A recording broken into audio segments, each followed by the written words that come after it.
Bonjour tout le monde. Alors aujourd'hui, on reçoit en entrevue M. Pierre-Luc Côté. Bonjour M. Pierre-Luc. Bonjour Stéphane.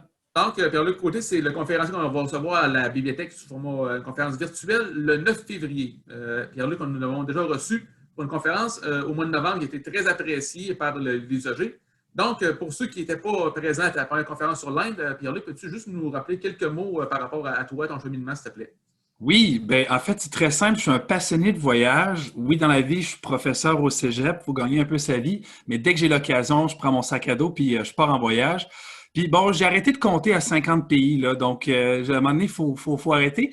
Puis, les gens qui me connaissent savent que de plus en plus, j'aime des destinations un peu exotiques comme la Papouasie, la Chine, l'Inde, t'en as parlé, l'Ouzbékistan, Tadjikistan. Mais quand même, il y a des classiques qui viennent me chercher. Puis là, on va parler, en fait, de la Polynésie française, qui a vraiment été un coup de cœur, là, pour ma part. Oui, ça, c'est la conférence que tu vas nous présenter donc, le 9 février à 19h. Je le répète, c'est en format virtuel, ça va être sur Zoom. Donc, peux-tu nous dire quelques mots sur la conférence que tu vas nous présenter? Alors, souvent quand on pense à la Polynésie, on pense que c'est le paradis, on pense que c'est un Éden. Eh bien, c'est le cas d'abord. Je vais vous montrer des photos vraiment incroyables de lagons, de la mer, de toutes sortes de couleurs. Mais aussi, ce que vous allez vous rendre compte, c'est qu'il y a d'autres choses à faire que de se faire bronzer en Polynésie. On peut faire de superbes randonnées. La culture est vraiment riche avec beaucoup de musique, beaucoup de danse, beaucoup de sports insolites aussi.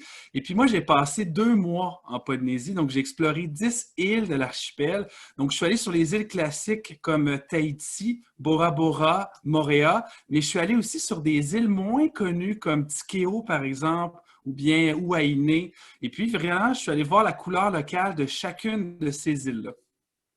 Donc, as-tu quelques photos que tu peux peut-être juste nous montrer aux gens pour donner un petit avant-goût de la conférence? Ben, avec plaisir. Donc, je vous montre ça à l'instant. Donc, voici d'abord de quoi a l'air Bora Bora. Donc, ce sont des photos que j'ai prises moi-même, que je n'ai pas modifiées. Là. Je veux juste rassurer l'auditoire.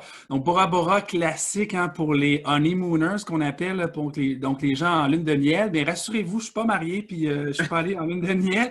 Et puis, j'ai pu en profiter de ce paysage-là, donc vraiment fantastique. Une autre île qui m'a beaucoup marqué, celle-ci, en fait, c'est le trésor caché, je pense, de la Polynésie. C'est l'île de Maupiti. L'île de Maupiti qui est la voisine de Bora Bora, mais aucunement touristique, beaucoup plus petite, plus coquette. Mais regardez les couleurs qu'on a. Cette photo-là a été prise au sommet de l'île. Bon, c'est un grand mot sommet, là, à 300 quelques mètres d'altitude, mais on voit vraiment le lagon, on voit la barrière de Ouais, corail. c'est Puis de toute beauté. et c'est ça, on peut profiter là, de ce décor-là, là, vraiment, là, de toute beauté, comme tu disais. Puis j'ai même planté la tente sur ce petit motou ici, là, juste pour vivre là, le sentiment Robinson Crusoe. Sinon, l'île de Moréa, un classique ici, là, donc la vue du col des Trois Cocotiers avec ses deux baies, la baie Cook et la baie d'Oponou. En tout cas, je massacre un petit peu le nom, mais je m'en excuse. Ici, plage de Tikeo, qui est l'île que j'ai visitée, qui contient seulement 529 habitants quand même.